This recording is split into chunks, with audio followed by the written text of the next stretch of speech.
Sophisticated, articulate, intellectual.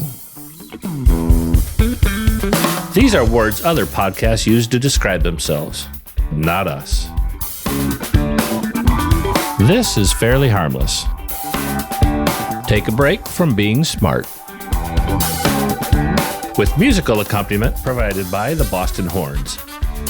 East Coast Funk.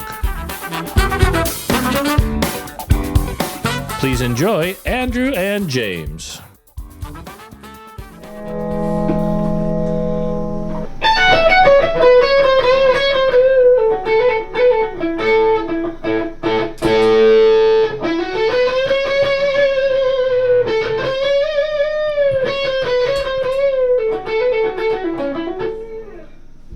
That's where I was born. That's how you do. Welcome to Fairly Harmless. I'm Andrew. I'm James. I'm Fast Eddie. And I'm Velvet Aquarium. Very nice. Very nice. Velvet Aquarium. That's awesome. I'm going to go with just Velvet. Does that work? Velvet Vel? Aquarium. Yeah, I like Vel. I feel like he's easy. Not I in don't the way know. you're thinking. I don't know where you're going, Andrew. I'm not. I went straight to sex that time. It's Right. okay. That's where the show often goes. Well, I have a story. This was when I was one of the times that I was in a weekend lockup. Everybody's going around the room and telling what they did to get in there, right? Uh-huh. Yeah. And then so I'm sitting there and I'm trying not to laugh because I don't know how this happened. And I was starting to blossom as a person. And of course I get caught for a DUI right in the midst of that. But I was starting to not be afraid to say the crazy crap that came into my head all the time. And so I'm sitting there trying not to laugh because I know at some point they're going to ask me, what did you do?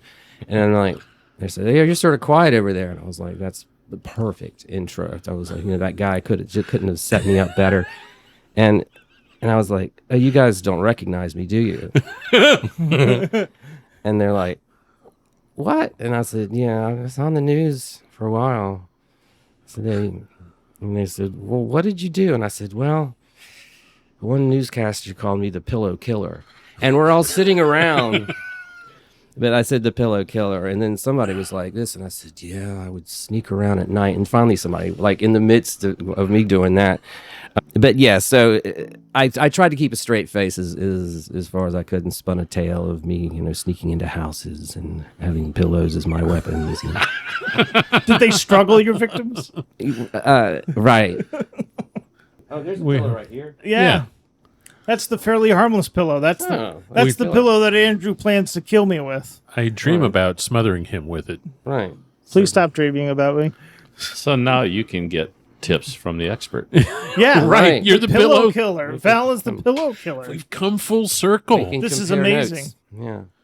That's a little, that was humorous to me in the morning after coffee. I do a slurp. I keep my coffee in like. Please explain this slurp. I do a slurp. I've got this big, like the biggest cup you can get. It's got a big heart on it. Big what? A big heart. That's what I heard too. Heart On it. We're Okay. talking about waking up. Well, It's almost like that. Wait, like a human heart? no. Yeah, Fast, I think, is saying he heard hard on. Oh, Did you hear hard on? No, I heard No. heart. Oh, okay. Sorry. Yes. Please. please. It's got a Val is big trying to heart tell us on about it. his heart. Sorry, Velvet. It's a heart on it, and yes, I do go to the refrigerator in the morning, and on some good mornings, I might have trouble getting the door open because I've got a heart on it. But not as much as it used to. Well, Used to we be are able getting to- all older. Right, used to be able to hang a towel on me, and walk around. Where did I put that towel? That's right. Oh, I had to look down. Right. There it is.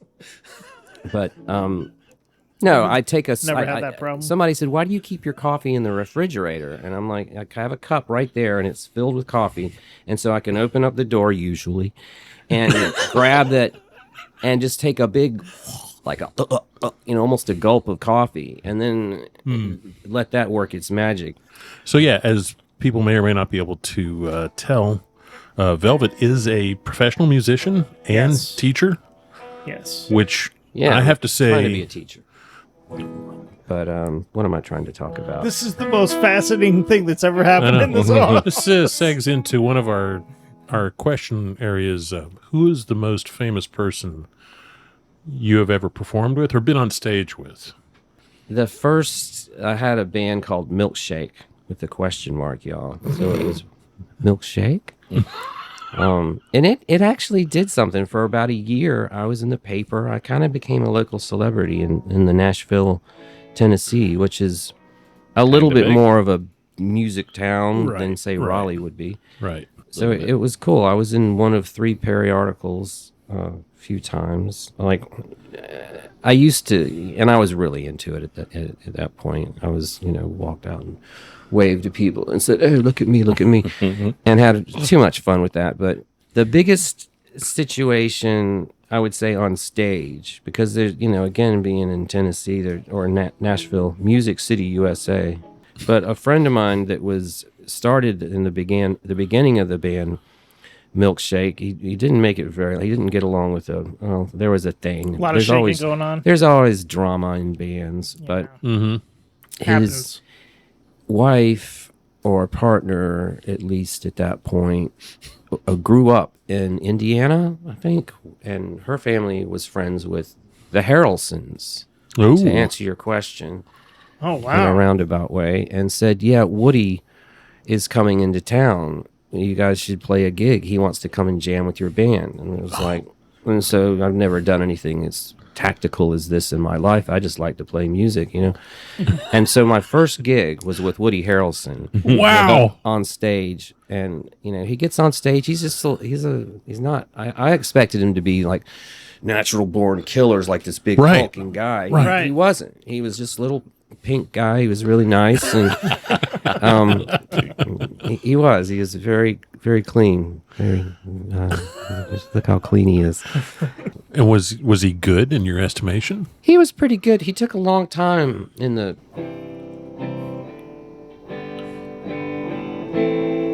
He had a lot of pauses like this.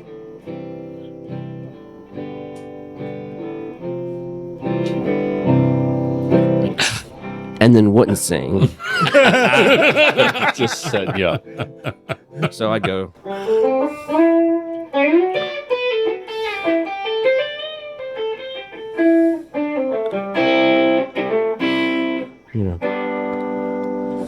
And then he still would not be singing, so I go.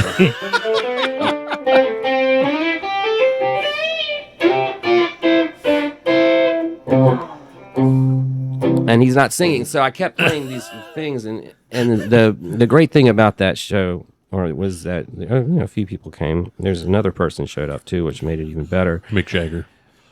Well, Chris Novoselic from Nirvana, Holy shit. who is so tall. And I was talking to that guy after the show. He said, "Hey, can I get up and jam with you too?" And I was like, "Let me, yes." And we're playing songs. And I remember us doing a Led Zeppelin, like. And he leans down to me and says, "Well, keep playing a song that's in the key of E." And I went,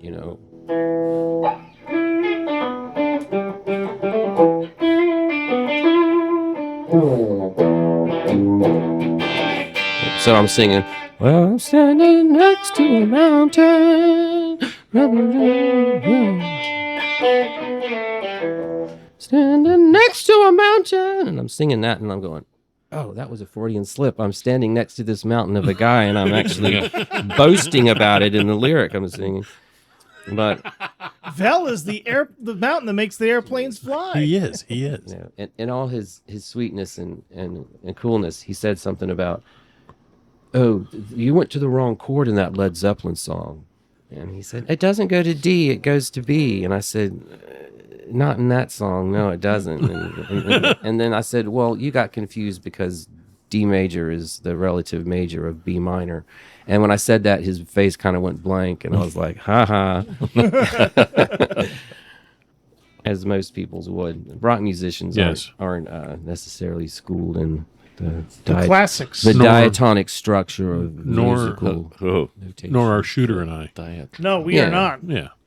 Yeah. Somebody who's going to listen to this and say, holy shit, I know what he's talking about. Yeah. It's really not that complex. If you look at a piano, right? The thing of the people in rock bands, the big mistake they make is they're playing stringed instruments. Okay. And on this, look at this string. I don't even have to fret it to get that note. But I can play that same note here. Wait, can you hear it's the same? Yeah. Now listen to this. Okay. Same pitch, the tonality is a little different. Right here. Huh. That's the first string. Same note on the fourth string. Fifth string, and then on the sixth string it's... So, I mean, music isn't that complex, but there's a lot to it. It's a science. It keeps going. We're never going to know everything there is to know about music. It would make it a lot easier, though, if most rock musicians knew the rudiments of diatonic structure. Everybody could talk about everything, and it would make sense. Though that term is probably intimidating. I used to dye my hair black, and I would wear a lot of I'm kind of got what is this thing I'm wearing? It's kind of like a pirate shirt or something. It's like the puffy shirt from Seinfeld. It is. Right. It kind of is. Yeah. I don't know. I don't know how this happened, to be honest with you. At some point, I found a shirt in my closet, and it was from oh, God, I got to remember this. The tag in it, Scarlet something. That's a great name for a store. Go and look down his shirt. Yeah, look. Oh, great! I got it. You do this to all the guests. That's right. That's right. The guests that wouldn't take their shirt off. Can you see it? You're not gonna.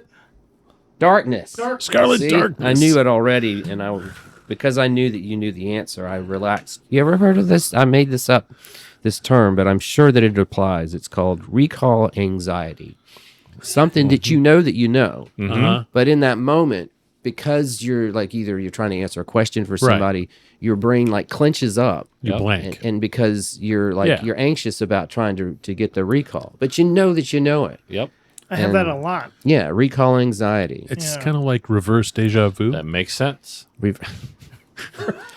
Reverse deja vu? What the fuck is that? It's you clench up when you... That's like a Ringo Starr lyric. I've got a new song. It's reverse deja vu. Reverse deja vu. Oh, let's cool about it. I can do all the Beatles. Don't tell fucking Yoko. You remember that the anthology that was on the television? It was like an event. Yeah, I remember that. In the 90s, right? Yeah, it would have been late 90s, early 2000s. It would have been about 95 because I was still in this band and I quit them about that same time. And it was a good time.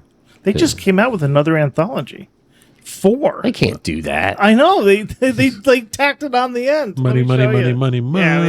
They know that song. Well, if you're gonna be around as long as they have, right? It's not enough that you appeal to your generation. That I think that there was going to be a band that was going to come out when they came out. They came out at the right time to do what they were doing. Oh yeah, they crushed because it. all of the media stuff, the technology and music was it was so much better. Each album they came out with, they were able to say, "What's the latest technology now? How can we?" And they were there to, dare I say, capitalize on it. At the time, it could have been anybody, but I'm sort of glad it was them because they weren't they were the first boy band, perhaps, but they weren't put together in a way. They came together on their own accord. And they did their thing in Hamburg and really did pay their dues as a bar band for. I heard somebody being interviewed, or they were talking about the Beatles, and they said that George had a resentment that he wasn't taken as seriously as a songwriter, but the observation was, you're fucked because you're in a band with fucking Paul McCartney and John Lennon, the two best songwriters. At the time they were pretty damn good. 2 of the top 10 songwriters. They're no ever. Barry Gibb, but Hey man, they ain't staying alive, all right? Some of his stuff is very sophisticated, but in all the ways that things could be sophisticated and not be for the sake of sophistication, Right. if that makes sense. Sophisticated without trying to be? Well, it's just good. If you follow the music where it takes a song will, if you follow it and you have the capacity to follow it where it's going, it'll write itself.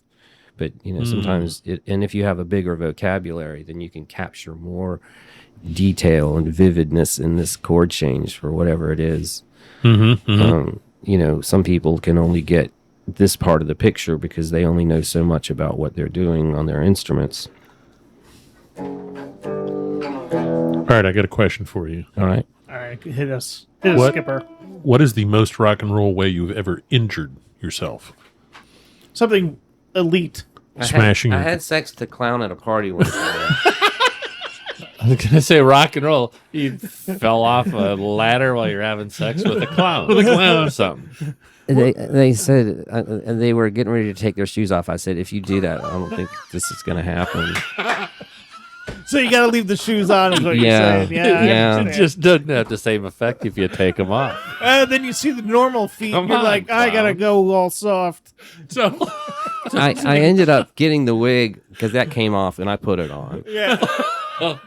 I don't know if there was an injury in there, but as soon as you said that, thought about that moment. And hadn't thought about that in a long time. did the How can nose you stay not? on? That no, that was. Did the I mean, nose I think squeak? I'm pretty sure we lost that just before we even went. Before we got some privacy. Val, I got a question for you. Am I here, answering sir. the questions okay? I feel like I'll take a question and then we'll end up talking for 20 minutes. It's No, fun. that's That how is Is that it what works. we're supposed to do? Yeah. Oh, yeah. Okay. You're nailing it. We love it. Okay. In fact, we Okay. want you to come back not whenever Not it's good for immediately, you. but maybe in A season couple 5. months. Yeah. Here's a good one. No, you didn't come up with these. You and Me and ChatGPT. you and ChatGPT. If your music could be played in only one setting forever, would it be elevators, dentist office, airport bathrooms? Well, my first thought was airport, but I guess I was thinking about Brian Eno. So, do you know about that? I don't. I've heard of Brian Eno. Remind me. Roxy Music was Roxy his Music. first band, and then he produced a lot of people, but he also did his own solo albums, and he's almost about the coolest. And from this perspective, like the coolest rock star of all time, because he didn't play anything. Really? He played with a synthesizer. He tinkered with it and made these great sounds.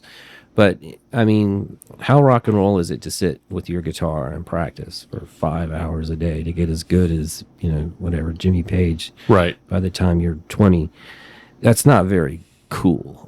You know what I mean? That's a pain in the ass. It's tedious. It's not like it's not like what you want to think about what cool kids do. Cool kids are borrowing somebody's car with the girl with their top off or whatever. Is more of a rock and roll, perfect rock and roll setting, or Yeah, but those then- people that are that good with or whatever their instrument is, actually have to do don't they have to do the 10,000 hours? they do, and Right. so that's not very rock and roll. It's not. This guy Brian Eno never did that, and he was in the Roxy Music band, Roxy Music, and then just came up with all these creative things. He was kind of like Andy Warhol. He would had what's called oblique strategies, and he would walk in when he was producing U2 and hand Mono a card and hand the Edge a card, and they would look at him and said, "Focus on negative space," or turn everything upside down. And if you're caught in a moment and you're recording, you've been working on it for a long time, like turn everything upside down. That actually worked for me one time. And what I did is I turned the microphones upside down and shot them up at my guitar, my acoustic guitar. I couldn't get it mic'd in the right way. And then, so I was like, oblique strategies, took out a card from the great beyond, and it said, turn everything upside down. And I was like, well, I guess that's the microphones. And I did it, and I was like, got the best sound that I had gotten all night. Wow. But what was I going to say, Brian? Oh, another one of his ridiculous artistic achievements was he was in Japan, I think, at an airport in Japan. They had just built this $1 billion airport, and it was just the marvel of science and the latest in, civilization, architecture, and all this. And they had like some crappy like bubblegum music playing, Right. and he was like, Right. this Marvel of humans. it needs a better Right. a better soundtrack for it. And so he did an album called Music for Airports. That's awesome. And I mean, to me, if I think about what we just said with this marvel of human achievement, what would the music sound like? That's pretty. It's a good inspiration for a musician to think about. I was thinking about this. I don't think any of us were 16 yet, except for maybe one guy, and he was going to drive us to the airport. And yeah, it was a new airport though. And we were all very, very high. Right. This is in super hip Greensboro? This was in Greensboro, and they got in some new wing to the airport or something that was new in the airport. And I guess it was what I just said. It was like we were high, and it was like, well, let's check out this new modern. But we went, and of course, because we're all 14, 15, 16-year-old guys, we end up in the bathroom. And, well, you said airport bathroom, and I just happen to have a story. I got a story for that. At some point, we all go to the bathroom, and we were using the bathroom as you do, and somebody noticed that flushed. I didn't hit the flusher, and it flushed. And we're like, what do you mean you didn't hit it? I said, well, I just heard it flush. And so, like, everybody has to go try it. And like, I didn't have to go. And I don't remember I'm pretty sure I walked up to the bathroom and did it or acted like I was going to the bathroom and walked away. I said, is it motion activated or is it, we decided it was zipper activated. Nice. So after you hear the last zzz, it flushes for you. And so we're walking up to it like, doing this, trying to get the thing to respond. I'm not sure if it was motion or maybe the weight of the water, but we were high and we were pondering this in the airport in 1987. I like that we've already answered it, your closest brush with fame. You put down closet brush with fame.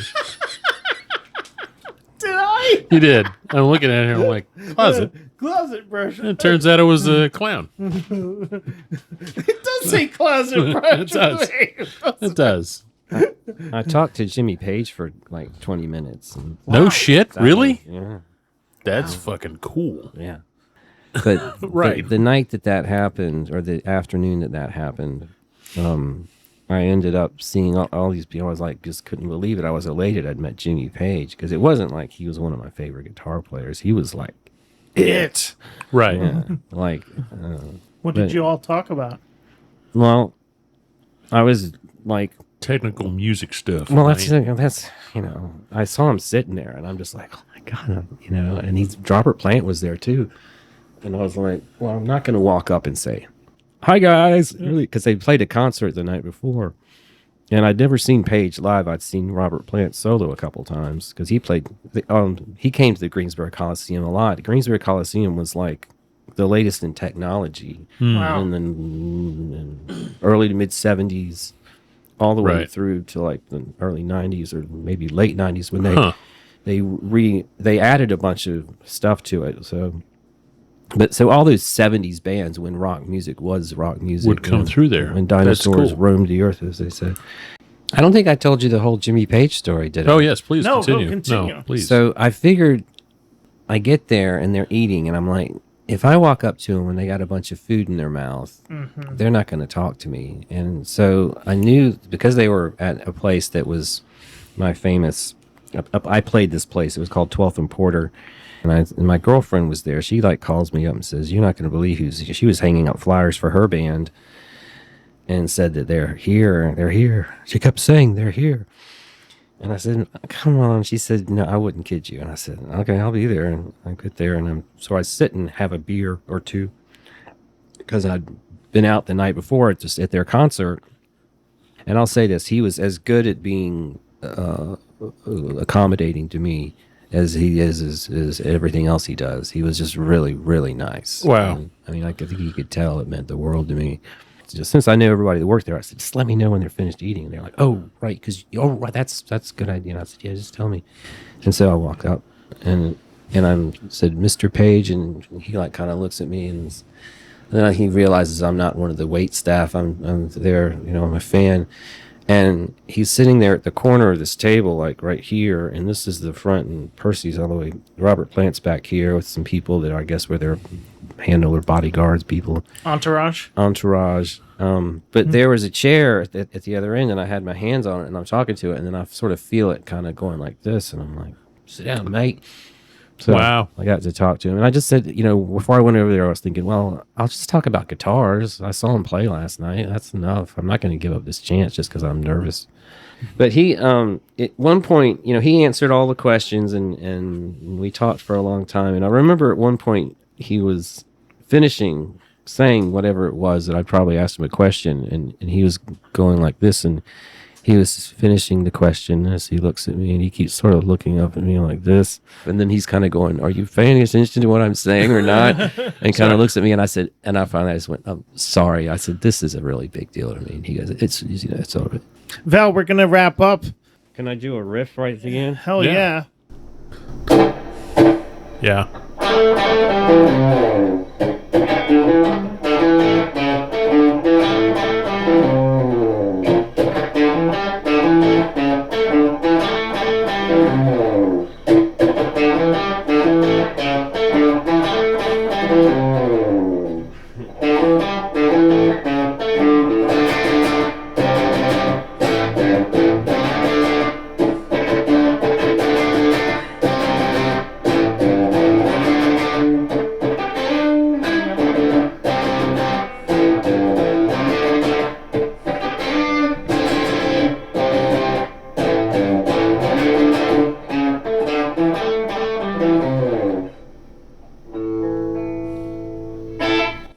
That was fucking awesome. Thank you so man. much. Awesome. Thank you. All right, we're going to do the close up. This is Velvet Aquarium coming to you from the fairlyharmless.com with Jimmy and Bruce, a.k.a. Max Bubbles. Awesome. Jimmy and Bruce. Please stop dreaming about me. Once again, this has been Fairly Harmless. Missing the point on... Wait, what's the point? Our musical accompaniment provided by the Boston Horns, East Coast Funk. Their music is available for streaming and purchase on most media platforms. For Fairly Harmless, this has been your announcer, Fast Eddie. See you soon.